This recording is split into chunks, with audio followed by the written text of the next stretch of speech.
ప్రభుత్వ వాలంటీర్గా పనిచేసిన వేద వ్యాసులు అధికార వైసీపీ పార్టీ వేధింపులు భరించలేక వాలంటీర్ ఉద్యోగానికి రాజీనామా చేసి పూతలపట్టు టీడీపీ ఎమ్మెల్యే అభ్యర్థి డాక్టర్ కలికిరి మురళీమోహన్ సమక్షంలో టీడీపీ తీర్థం పుచ్చుకున్నారు. ఇక వైసీపీ ప్రభుత్వంపై విరక్తితో వాలంటీర్ ఉద్యోగానికి రాజీనామా చేస్తానని వేద వ్యాసులు చెప్పారు. చంద్రబాబు నాయుడు సంక్షేమం, అభివృద్ధి నచ్చి పార్టీలో చేరడం సంతోషంగా ఉందన్నారు. పత్తికొండ టీడీపీ కార్యాలయంలో ఏర్పాటు చేసిన జేహో బీసీ కార్యక్రమంలో పెద్ద ఎత్తున బీసీ నాయకులు, టీడీపీ కార్యకర్తలు పాల్గొన్నారు. బీసీల ద్రోహి ముఖ్యమంత్రి జగన్మోహన్ రెడ్డి అని టీడీపీ నియోజకవర్గ ఇన్ఛార్జి శ్యాంబాబు అన్నారు. టీడీపీ హయాంలో బీసీలకు అనేక సంక్షేమ పథకాలు ప్రవేశపెట్టి 50% రుణాలిచ్చి బీసీలను అభివృద్ధి చేసిన ఘనత టీడీపీకే దక్కిందన్నారు. ఇక వైసీపీ అధికారంలోకి వచ్చిన తర్వాత బీసీలను అనగదొక్కారని ఆయన అన్నారు.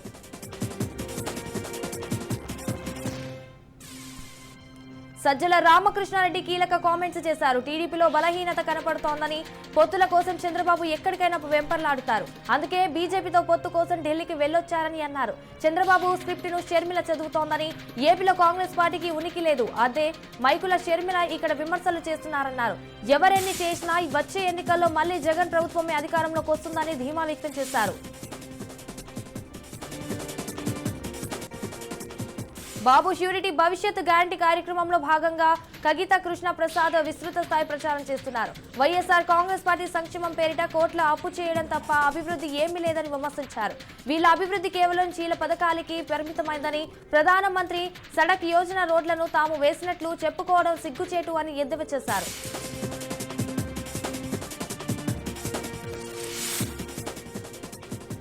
కర్నూలు జిల్లా గూడూరులో genius global English medium private school seize చేశారు. యాజమాన్యం ప్రభుత్వ అనుమతి లేకుండా నర్సరీ, ఎల్కేజీ, యూకేజీ నిర్వహిస్తున్నారని విద్యాధికారులు గుర్తించారు. దీంతో స్కూల్ను తనిఖీ చేసి సీజ్ చేశారు.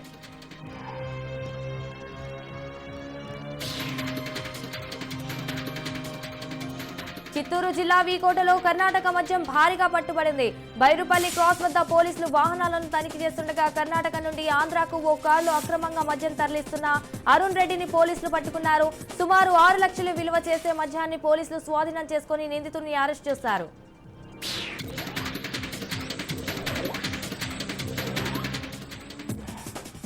పెద్దపల్లి జిల్లా కాసారం గ్రామ పంచాయతీ పరిధిలోని ఇటుక బట్టి యాజమానులు దాష్టానికి పాల్పడ్డారు. ఇతర రాష్ట్రాలకు చెందిన కార్మికులను పని గంటలు 10 గంటలు ఎక్కువగా చేస్తూ పని చేయకపోతే 3 రోజులకు ఒకేసారి ఇష్టం వచ్చినట్లు కొడుతున్నారని రామగిరి పిఎస్ లో ఫిర్యాదు చేశారు.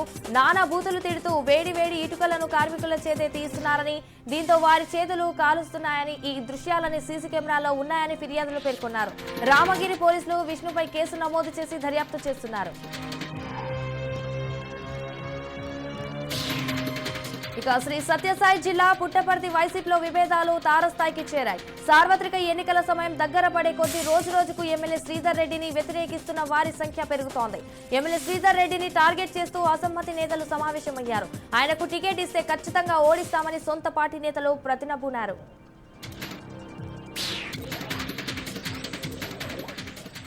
పాల్వంచలో 10.7 కేజీల గంజాయిని అధికారులు పట్టుకున్నారు. భద్రాచలం నుండి మహారాష్ట్ర వైపు నిషేధిత గంజాయిని రిజ్వాన్ అనే వ్యక్తి అక్రమంగా తరలిస్తుండటంతో భద్రాద్రి కొత్తగూడెం జిల్లా పాల్వంచ బీసీసీ గోదాం దగ్గర వాహనాలు తనిఖీ చేస్తుండగా పోలీసులు పట్టుబడ్డారు. నిందితుడిని అరెస్ట్ చేసి సుమారు 2 లక్షలు విలువ చేసే గంజాయిని స్వాధీనం చేసుకున్నారు.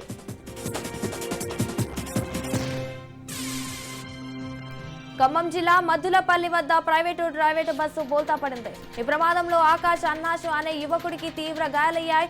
మరో 3 స్వల్ప గాయాలతో బయటపడ్డాయి. క్షతగాత్రులని ఖమ్మం ప్రభుత్వ ఆసుపత్రికి తరలించారు. ఎటువంటి ప్రాణాపాయం జరగకపోవడంతో ప్రయాణికులు ఊపిరి పీల్చుకున్నారు.